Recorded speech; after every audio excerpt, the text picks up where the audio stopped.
Crônicas do Amanhecer. Por Feijão, Centro Espírita Allan Kardec de Balneário Gaivota. Balneário Gaivota, 10 de setembro de 2024. Cientista acredita que humanos poderão viver até 20.000 anos. Parte 1. Para João Pedro de Magalhães, professor de Biologia Molecular no Instituto de Inflamação e Envelhecimento da Universidade de Birmingham, Reino Unido, os seres humanos poderão viver por 1.000 anos no futuro. Após analisar os genomas de animais de vida muito longa, como a baleia da Groenlândia, que pode chegar a 200 anos, e o rato toupeira pelado, que vive, em média, 30 anos, ele acredita que os humanos podem viver por 1 milênio ou até 20.000 anos. Mas, para isso, basta uma conquista, não tão simples assim, conseguirmos evitar o envelhecimento no nível celular. Precisamos aprender a reparar o DNA e a reprogramar as células para um processo de envelhecimento radicalmente distinto, afirmou o professor à revista Scientific American.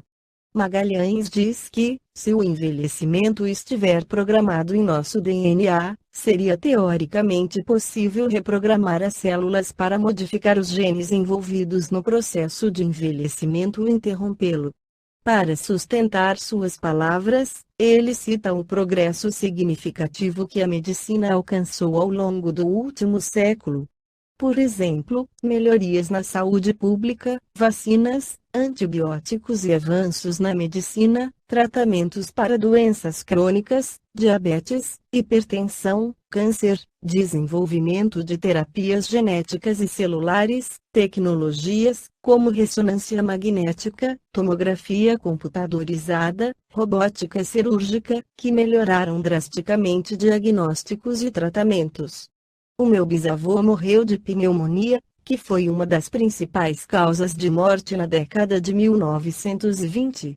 Hoje, podemos curar isso com uma simples dose de penicilina. Acho que podemos fazer o mesmo com o envelhecimento, argumenta. O professor, no entanto, não acredita que a cura para a juventude eterna seja uma descoberta iminente. Por outro lado, considera possível prolongar significativamente a nossa expectativa de vida. No Livro dos Espíritos, Allan Kardec inicia diferenciando os seres orgânicos são os que têm em si uma fonte de atividade íntima que lhes dá a vida. Nascem, crescem, reproduzem-se por si mesmos e morrem. São providos de órgãos especiais para a execução dos diferentes atos da vida, órgãos esses apropriados às necessidades que a conservação própria lhes impõe. Nessa classe estão compreendidos os homens, os animais e as plantas. Seres inorgânicos são todos os que carecem de vitalidade, de movimentos próprios e que se formam apenas pela agregação da matéria. Tais são os minerais, a água, o ar, etc. Segue Allan Kardec. 61. A diferença entre a matéria dos corpos orgânicos e dos inorgânicos? A matéria é sempre a mesma, porém nos corpos orgânicos está animalizada. 62. Qual a causa da animalização da matéria? Sua união com o princípio vital. 63. O princípio vital reside em algum agente particular, ou é simplesmente uma propriedade da matéria organizada? Numa palavra, é efeito, ou causa. Uma e outra coisa. A vida é um efeito devido à ação de um agente sobre a matéria. Esse agente, sem a matéria, não é vida, do mesmo modo que a matéria não pode viver sem esse agente. Ele dá a vida a todos os seres que o absorvem e assimilam. 64. Vimos que o espírito e a matéria são dois elementos constitutivos do universo. O princípio vital será um terceiro. É, sem dúvida, um dos elementos necessários à constituição do universo, mas que também tem sua origem na matéria universal modificada. É, para vós, um elemento, como o oxigênio e o hidrogênio, que, entretanto, não são elementos primitivos, pois que tudo isso deriva de um só princípio. Parece resultar daí que a vitalidade não tem seu princípio num agente primitivo distinto e sim numa propriedade especial da matéria universal, devido a certas modificações. Isto é consequência do que dissemos. 65. O princípio vital reside em alguns dos corpos que conhecemos. Ele tem por fonte fluido universal. É o que chamais fluido magnético, ou fluido elétrico animalizado. É o intermediário, o elo entre o espírito e a matéria. 66. O princípio vital é um só para todos os seres orgânicos? Sim, modificado segundo as espécies. É ele que lhes dá movimento e atividade e os distingue da matéria inerte, porquanto o movimento da matéria não é a vida. Esse movimento ela o recebe, não o dá. 67.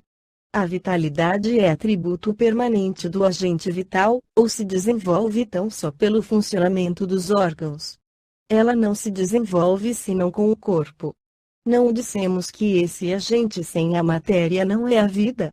A união dos dois é necessária para produzir a vida. Continua Allan Kardec, a quantidade de fluido vital não é absoluta em todos os seres orgânicos. Varia segundo as espécies e não é constante, nem no mesmo indivíduo, ao longo do tempo, nem entre os indivíduos de uma espécie. Alguns há que se acham por assim dizer saturados desse fluido, enquanto outros o possuem em quantidade apenas suficiente. Daí, para alguns, a vida é mais ativa, mais tenaz e, de certo modo, superabundante. A quantidade de fluido vital se esgota.